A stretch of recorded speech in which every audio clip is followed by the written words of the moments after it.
Hello everyone, thanks for attending our on-demand webinar. This webinar is presented by SVG-Tech Singapore. Today I am going to introduce the Simcenter Flomaster to you. Let's look at the agenda. Beside the UI, I will cover some of the very impressive features of Flomaster. There are too many very powerful features of Flomaster, but due to time constraints, I am only able to cover some of them. Feel free to contact us if you have any questions. Simcenter Flomaster is a vertical solution for modeling thermofluid systems of any size and complexity and can help companies in the energy and utility industry to face the main problems they can find. Flomaster has been a tool of choice for 1D thermofluid simulation of piping networks and systems for more than 20 years. Based on Don Miller's internal flow systems, Flomaster is a proven solution in terms of accuracy, flexibility and cross-industry appeal due to its superior transient solver.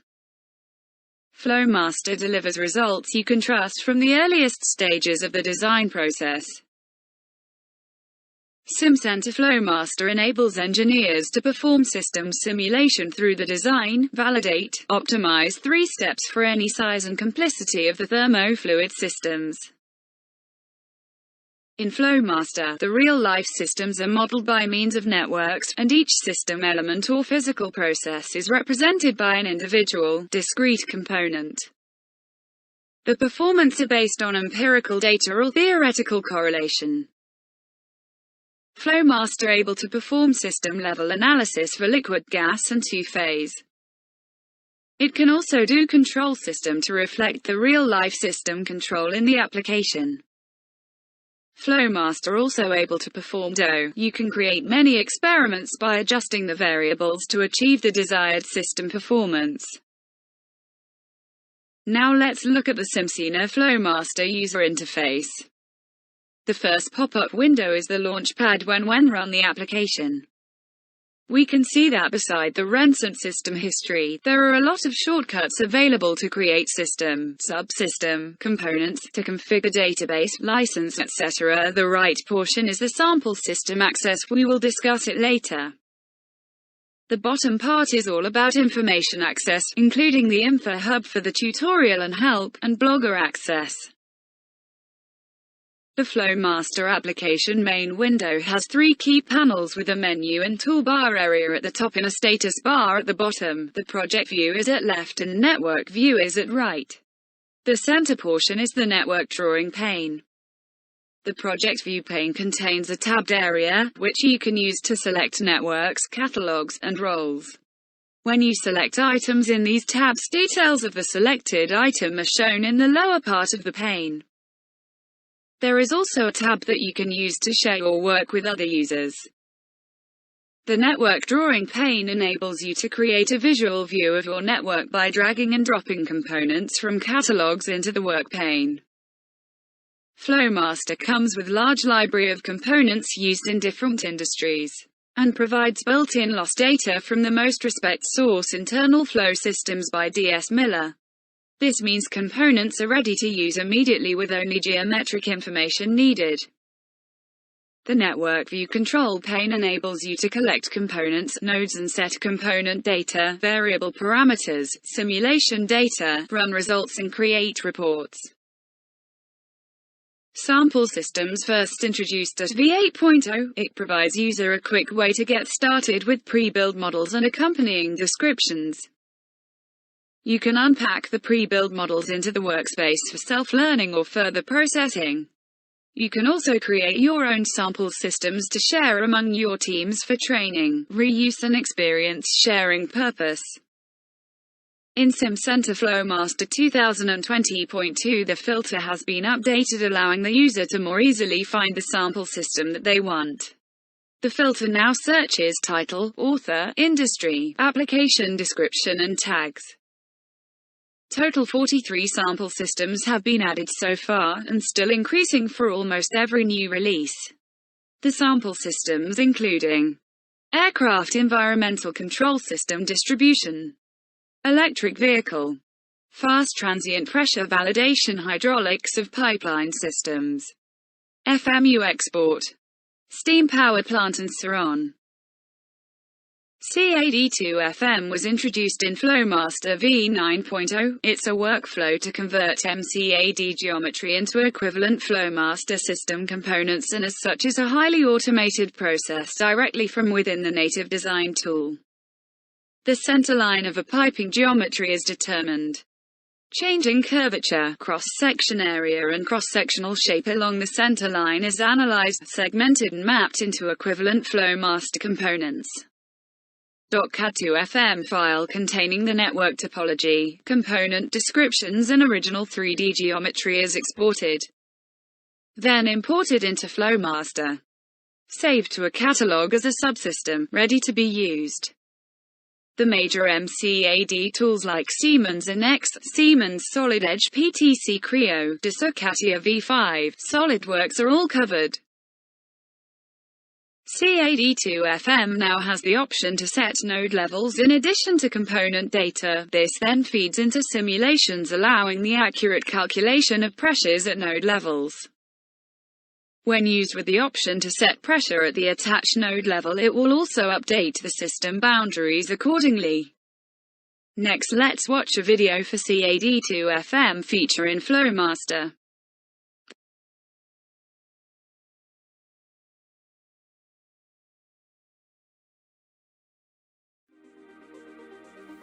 As product design continues to evolve, there is an ever-increasing pressure to produce safer, more efficient, and better performing products in a fraction of the time. These often opposing goals mean engineers need to be able to analyze and predict behavior of their systems faster than ever before. One of the most popular methods for simulating system behavior is the use of 1D computational fluid dynamics. These tools, such as Flomaster from Mentor Siemens business, allow for the evaluation of thermofluid systems from the early design phase all the way through to verification and validation. If you're like many design teams and constructs 3D CAD models of your system in tools such as NX, Solid Edge, CATIA, or Creo, the information to construct a 1D model is already available. By using an automated process to prepare the Flomaster model, you can streamline the design workflow and eliminate up to 95% of the model preparation time. This is where the new CAD to FM tool can push your productivity ahead of your competition. Processing the 3D geometry directly inside your CAD tool of choice means you don't need to learn another CAE tool for model preparation. Once you're ready to bring the model into Flomaster, it's simply saved in the database and can be used for any number of different system designs, with all of the geometry and connectivity already defined. And as the system matures, it is possible to simply re-import any updated system designs from the 3D geometry, ensuring you're always working on the most up-to-date model versions, delivering analysis results in time to make a real difference in your design.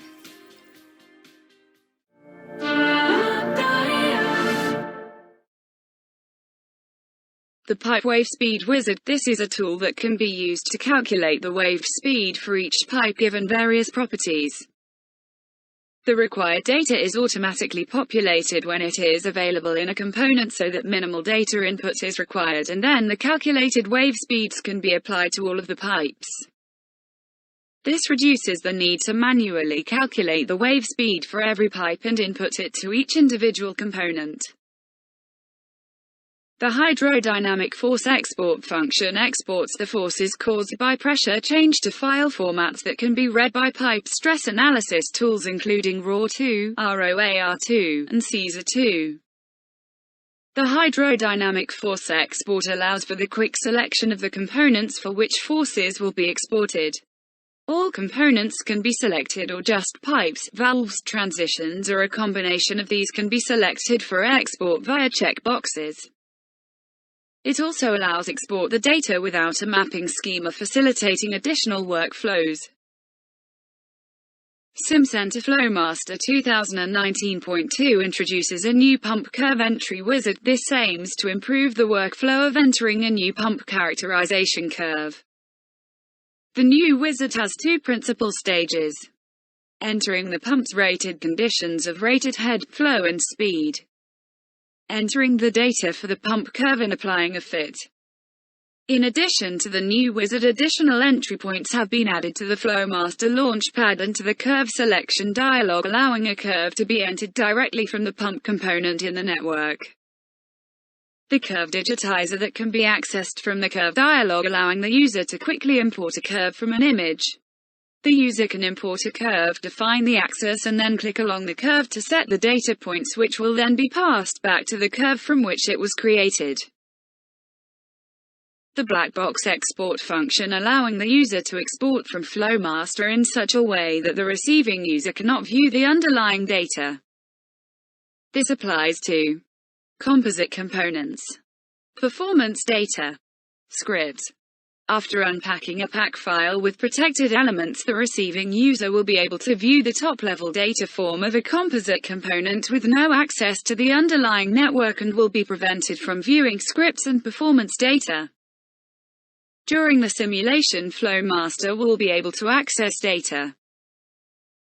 The network result display allows the user to easily visualize results on the schematic in a couple of clicks. All node and results can be displayed, and where appropriate, flow, velocity, the direction of flow can be displayed.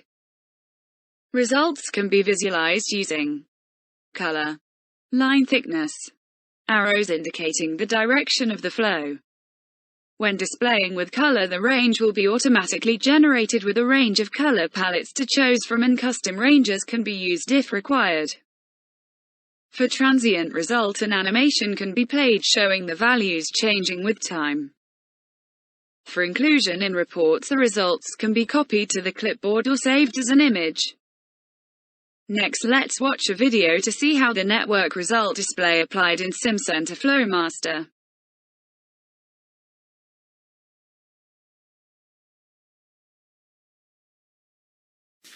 We've got to look at here a couple of examples of a visualization, one looking at steady state on a large system, the other looking at how this behaves with transient in a pressure surge scenario. So we're going to start with this one. This is a sort of a distribution main going around a ship. Each of these loops here would be cooling a different set of apparatus, and we're going to run this. We've run this as a isothermal simulation, and if we look at an individual component, so if we just zoom in and we look here, we can get the flow through each of those. What we're more interested in is how the flow is distributed around the system. So to get there, I will go to my network result display icon, and that will bring up the toolbar. And then I can plot different results. So if I wanted, I could plot the pressure. Now, in this case, I'm most interested in my flow rates. So I click on there. I can see that my highest flow rate is in red, and that's basically going through the pump here, looping around the main, and then as it feeds off, getting smaller. If I want to see in a bit more detail, I can start to zoom in. So I can zoom in here, and as I zoom in, I can see that as we go along, these pipes are actually getting a bit thinner, and these connections get thinner, and I can also see the direction of flow with the arrows. If I want, I can toggle those off, so I can make everything a constant thickness. Equally, I could also toggle off the direction if I was just interested in magnitude of flow. So I can look there. I can quickly also then check my velocity is looking good. So if I click here, this will now update, draw the velocity. Again, using colour, I see I've got a distribution range between 0 and 5 meters per second, and the highest flow rates or the highest velocities I'm getting actually over here in the pumping station section. So that might be an area that I could then focus on to look at in a bit more detail. So that's looked at the steady state.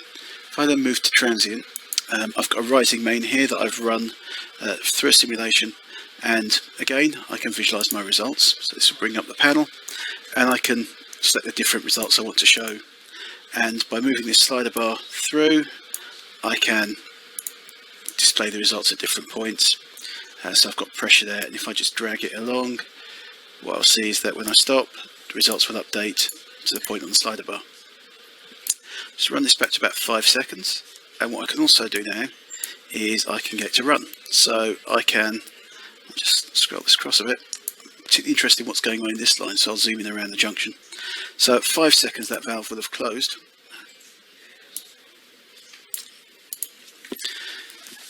And what we'll see is that after the valve closes, we should get a drop in pressure, so that will go into the more blue colours. then the pressure wave will reflect, and we'll start to see a high pressure wave reflecting. You can also see there's some effects going on in that top line as well. So there you can see the pressure wave passing up and down that pipe.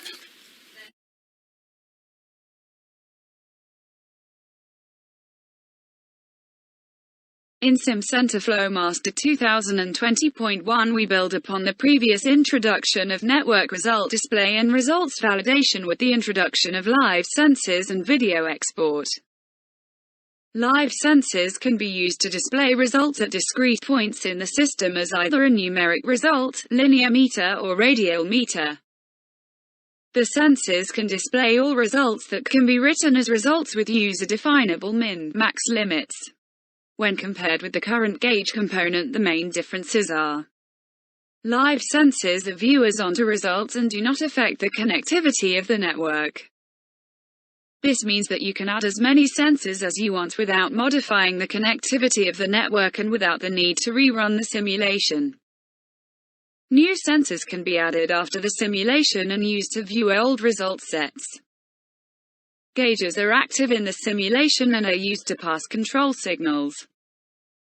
Once the desired visualization and live sensors have been set on the network, video export gives a one-click export or the visualization with no third-party software required. On clicking the record button, the visualization is captured and exported to a portable video file that can be shared with others. Again, no codec download is required by the third party. Now let's watch a video to quick understand the system behavior in Flomaster.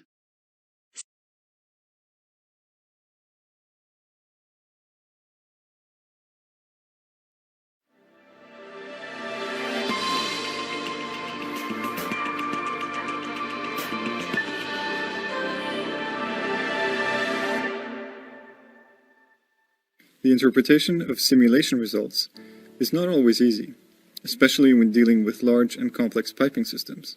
This is why we implemented what we call visual physics, allowing users to visualize multiple results directly on the schematic canvas. In particular, sensors are used in conjunction with the network result display to understand systems behavior at a glance. We'll start by looking at how we can add sensors to this branched water distribution network, and we'll zoom in on the pump, which will trip. In the system, network result display has already been enabled and is showing mass flow rate. When we hover over a link or node, we'll get a tooltip showing the value of the currently visualized result at that point. This will update as we run through the results and the value changes. To gain a deeper insight, we can add sensors to look at other results in addition to mass flow. To add a sensor, we click the Add Sensor button. This adds the sensor to the schematic, and then we can move it to where we require and connect it to the component that we require. In this case, the pump. We can then select the result we require along with a minimum and maximum range. The sensor will display as a label sensor with the numeric result. We're also going to connect a second sensor to display the speed using a dial meter. We connect it in the same way, then right-click to select the style. Once we've selected the style, we can resize and reposition as required. The feature displayed can also be changed from the right-click menu. We're also going to monitor the position of the check valve. To do this, we add a sensor as before, then connect it to the valve, selecting the valve lift, which will then display as a horizontal linear meter. The final result we'll display is the pressure at a node, which will be displayed as a vertical linear meter. As we then run through the simulation, we'll see the values on the meters updated as the pump trips, causing the valve to close and the pressure to drop. During the simulation, we can still use the tooltip sensor to monitor the mass flows at specific locations. In the second example, we're going to look at a storage system that has been pre-configured with sensors added. Storage tanks to the left and right of the model supply two receiver tanks in the center, which in turn are emptied by two consumers below. We've added a radial gauge to the pump and connected vertical linear meters to the storage tanks on the left of the model, and the two receiver tanks. which all show the level. We can also see the flow demand on the radial gauge. As the simulation progresses, we can see the level in the two receiver tanks dropping. When they reach a pre-configured set point, the pump starts, and we can see the level in the outer storage tanks dropping while the receiver tanks fill.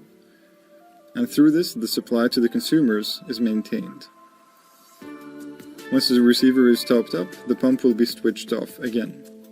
So in conclusion, Simcenter Flomaster allows to simulate complex systems and to understand their behavior at a glance. Thank you for watching. For more information, please visit our website.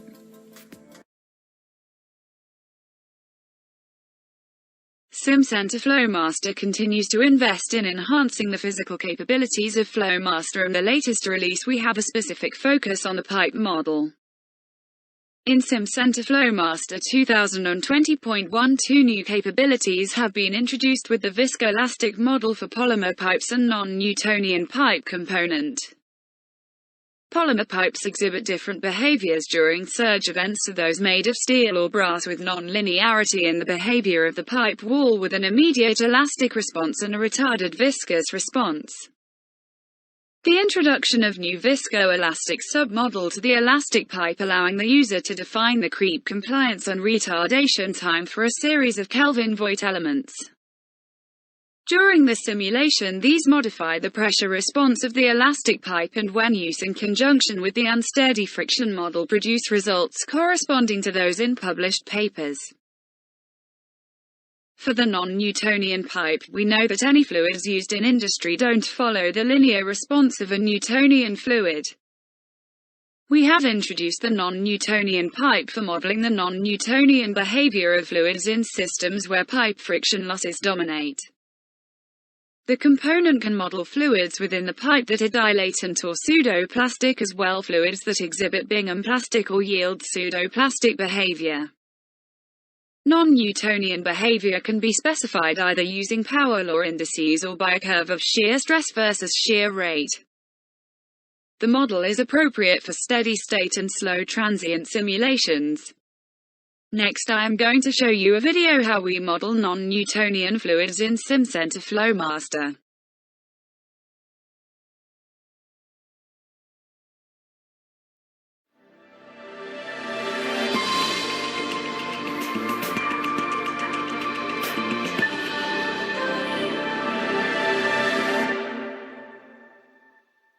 Scientists and engineers, such as us here at Siemens, are investing time and effort to understand non-Newtonian fluid behavior, so that we can develop models to capture these complex fluid phenomena. Today, I'm going to show you how to model these fluid behaviors in Simcenter Flomaster. This schematic shows a number of fluid pipelines. Each one has a different fluid flowing through it, and the associated fluid behavior is captured in the pipe. We can see that this has been set by using the flow consistency coefficient and the flow behavior index, and these are different for each fluid.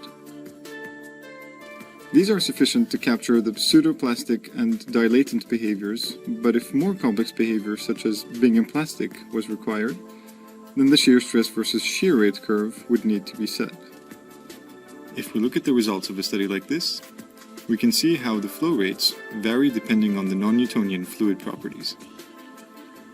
So blood initially flows very quickly. It exhibits pseudoplastic behavior, which means it is shear thinning. Water has a linear behavior, as it is a Newtonian fluid. And the applesauce shows the opposite behavior, as it is a dilatant fluid, meaning that it initially resists the flow and then suddenly starts to flow quickly. We can now look at a slightly more complex example. To do this, we can use the concrete pumping truck, which is included in the sample systems that are built into Simcenter Flomaster. This example represents a reservoir that concrete is poured into. It then has 4 cylinders and a series of check valves that drive the flow through the piping. This is all contained within the concrete pumping truck. The concrete slurry is then pushed through a series of concertinaed pipes in an arm that is used to deliver the concrete across a construction site.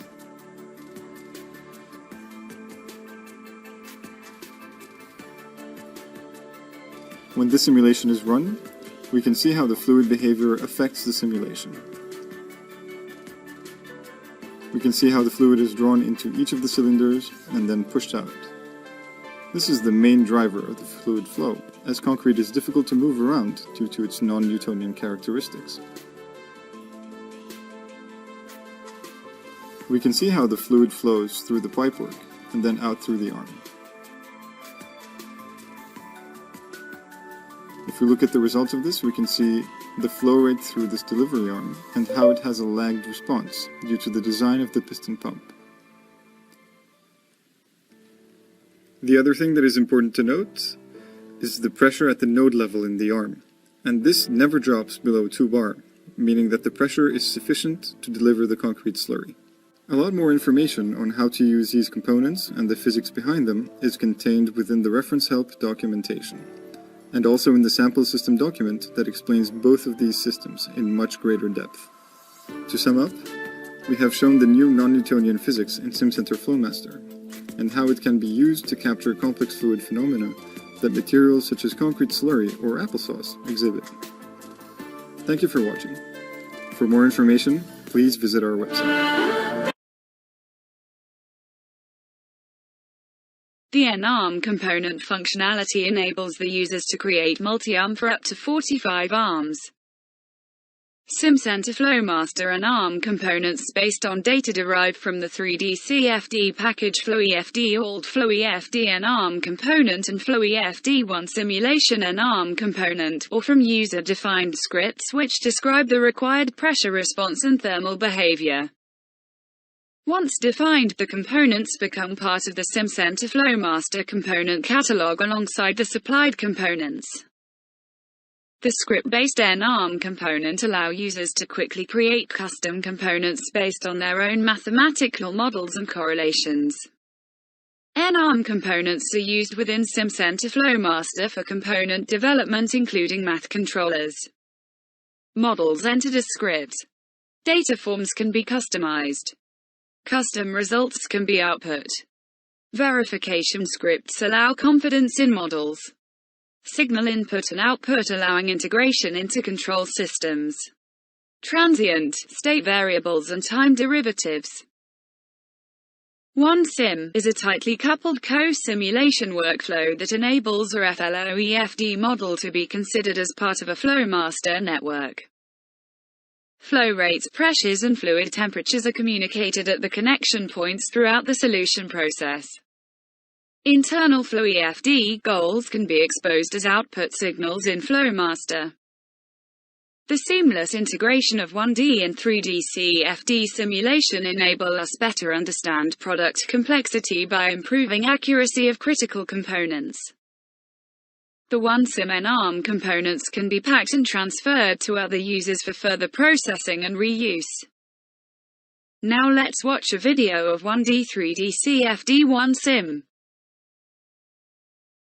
OneSim is a tightly coupled co-simulation workflow that enables a 3D FlowEFD model to be considered as part of the Flomaster system simulation. First, one or more FlowEFD boundary conditions are linked to nodes within a Flomaster network. Then a simulation will solve both the Flomaster and the FlowEFD model together concurrently until a steady state or transient convergence is achieved. Flow rates, pressures, and fluid temperatures are communicated through the linked boundary throughout the solution process. An implicit coupling technology is used that enables solutions to be achieved more readily compared to the classic co-simulation approaches that can be prone to instabilities, often requiring middleware to govern the solver communication, and can be notoriously tricky to set up. The OneSim workflow enables the accuracy of 3D simulation to be applied to parts that may otherwise be oversimplified when represented as a Flomaster component. Let's take a look at an avionics cooling scenario. Problem statement would be that there's a set of mission critical electronics that needs to be kept below 90 degrees C over an entire mission profile. This mission critical electronics may be going through a cycling power load, so there will be a period of high load and a period of low load. During these periods of high load, is the pump sized correctly to provide enough flow to keep the electronics below 90 degrees C? And if so, can we implement a thermostatic control strategy on the pump to save energy during low power operations, whilst also maintaining this operational temperature? The real challenge of systems such as these is to create an optimized design that keeps the mission critical electronics at the desired operating temperature consistently, no matter if the fuel tank is full or nearly empty. So let's look at the 1D system model in a bit more detail. First circuit is the coolant loop for the electronics. This passes through the avionics, into wing sensors, back through the air cycle machine, and then back to the pump. The second system is a really simple fuel loop. It's consisted of a fuel tank, a pump, and the interfacing heat exchanger. The fuel interfaces to the ambient through the skin via just a simple heat transfer coefficient, acting as an external heatsink. Two circuits interact by passing heat through an internal heat exchanger from the hot avionics coolant to the fuel in the fuel tanks. So let's take a look at the 3D geometry of the inverter, which is to be looked at in more detail.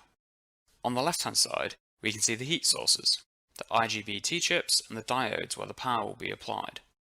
These chips are mounted on a substrate connected to a pin-thin cold plate, which is shown on the right. This cold plate has been optimized using heats to give the best performance while still satisfying the design criteria. More information on this study can be found in one of the white papers online. Let's look at scenario 1, where we're looking at a constant flow through the cold plate. We're running it through a 4,100 second flight profile, and after this 4,100 seconds, around a quarter of the fuel is left. The flow through the cold plate is constant no matter what the power load, seen as though we're using a constant pump speed. Can it maintain the chip temperature below 90 degrees through peak load? And does the reduced fuel capacity cause the temperature to increase towards the end of the simulation? So looking at the results from the 3D simulation, we can look at more of the chip temperatures. You can see the maximum chip temperature is around 338 Kelvin, which is well below the 90 degree limit that we are working towards, and the lower limit is around 315 Kelvin. So this indicates we should be able to use the thermostat to save a bit of power, seeing as though we have such a high cooling capacity. If you look at the electrical power loading, so it goes through a simple cyclical loading process. A high load of around 650 watts is going through the combined chips, and a low load at 200 watts. So if we look at the bottom of the cold plate, we can see that the fins themselves are staying in between around 334 to around 323 degrees. So well within the operational limits when looking with such a high flow rate. So we've looked at the 3D results. What do the 1D results say? So let's look at some of the 1D results. The pump provides 0.06 kilograms a second of coolant through the cold plate with around a power draw of 240 watts. The chart on the right is looking at the temperature of the tank. In the tank, we've got the liquid temperature plotted in red. So you can see as the plane is at a high altitude, more heat is being lost through the skin to the ambient, which is actually cooling the bulk fuel temperature down. Whereas when it is then descending, you can see this temperature is rising again. From this scenario, we can say that the maximum temperature does not exceed 90 degrees, the fuel temperatures are well within limits, and the chip temperatures aren't really impacted by the amount of fuel in this scenario. Can we decrease the power used by the pump by adding a thermostatic control? And what effect does this have on the chips? So now let's look at the 1D model and how we've set up the thermostatic control loop. We see this highlighted in red on the schematic. The components used are simple controllers within Flomaster. The power to the pump is turned up and down depending on the conditions coming from the sensor in the inverter. There will be a thermal and hydraulic lag in the pipes as the flow takes time to reach the inverter. This is where the chips are most likely to overheat. You can see the effect of this thermal and hydraulic lag in the animation on the right. Looking at the results within the chips themselves, we can see that the maximum temperature is around 345 Kelvin and the minimum is around 325 this way. This is down to the way the thermostatic control has been set up, with a high value and a low value, which we'll discuss in the next slide. The electrical power load will be exactly the same as the previous scenario. So you can see the way that we've designed the thermostat actually allows us to derate the pump and actually still maintain these temperature limits at the lowest flow. So as we can see on the left, the graph clearly shows that we are nowhere near the temperature limits. The temperature spike is down to the thermal lag, as we discussed earlier. The pump powers are coming through at around 120 watts for the low flow and around 240 watts for the high flow. This shows that we can save around 45% of the power by implementing this kind of thermostatic control. Testing these scenarios with a 3D representation gives us a greater amount of certainty into how the designs will be working within real-life conditions. So in this webinar, we've explored a number of different ways 1D, 3D technologies can help engineers in their simulation effort. The practical example shown goes through an example of providing real-life boundary conditions to a 3D assembly. However, there are many more examples covered in previous webinars in more detail. We've looked at the different types of coupling and what are the strengths and limitations of each, and we've shown that control systems can be used in conjunction with 3D CFD to assess design feasibility. FMI is a tool-neutral standard to support both model exchange and co-simulation. FMI is supported by over 108 tools and is used by automotive and non-automotive organizations throughout Europe, Asia and North America. FMI co-simulation export in Simcenter Flomaster. Simcenter Flomaster exports a functional mock-up unit, FMU, for co-simulation. Support for fixed parameter, continuous input and continuous output boundaries. Full support for FMI protocols including co-simulation time step and logging. Custom image can be assigned to component. Next, let's watch a video to have a look how to connect FMI in Simcenter Flomaster.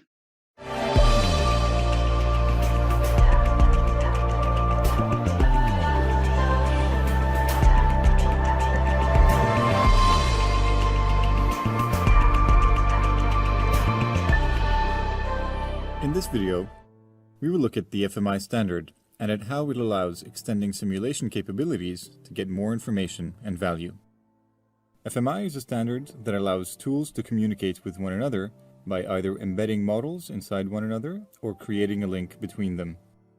FMI is the general term for the standard, whereas FMUs are the units which will be passed between software packages. An FMU is a collection of files and an XML file containing information on the model. The FMI standard can be applied to a wide range of tools, spanning many different industries from systems engineering to hardware-in-the-loop applications. There are two types of FMU, model exchange and co-simulation. In the case of model exchange, the FMUs do not have a solver attached.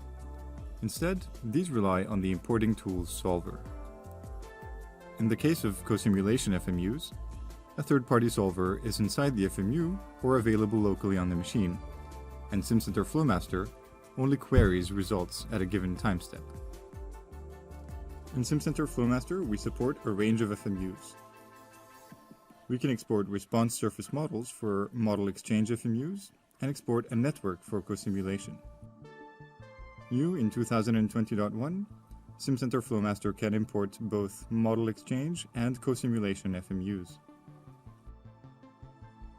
Let's look at a simple example of FMI being used. One of the basic examples in the FMI standard is a simple bouncing ball. To import into Simcenter Flomaster, we navigate to Launchpad, then to Component, and we click on New FMU Component. Here, we have a quick and easy wizard to import the FMU. Simply point to the FMU file, and then Simcenter Flomaster will detect which version and type it is, and correctly import it. Once imported, the component will appear and be available to customize. Here we can customize the placement of the arms or even add an image to the component.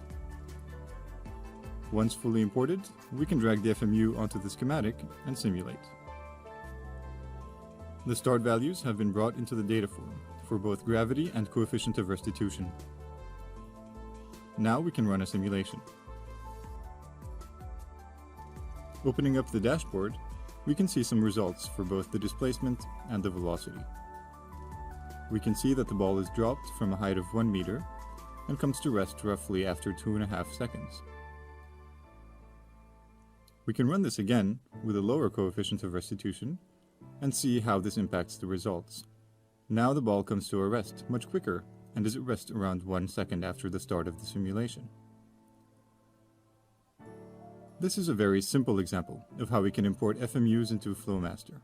So let's move on to a more complex one, where we import into Flomaster a 3D vane pump model from Simcenter AIMSIM.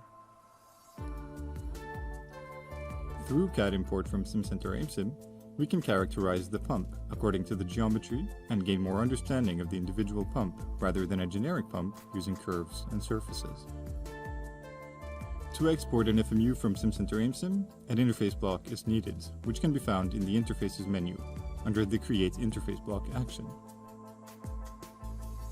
Once the interface block is created, the model can be exported. Using the Export Assistant, the FMU can be exported as a 32-bit co-simulation FMU. Now that the FMU has been exported, we can move to Simcenter Flomaster and import it into our system. In Simcenter Flomaster, we'll follow the same procedure as for the bouncing ball. We go to Launchpad, Component, and click New FMU Component. Now the FMU has been imported, we can customize the look of the component and add an image. The FMU component can be found in Components, User Defined. The next action is to add the component to the schematic and then connect it to the relevant unit converters.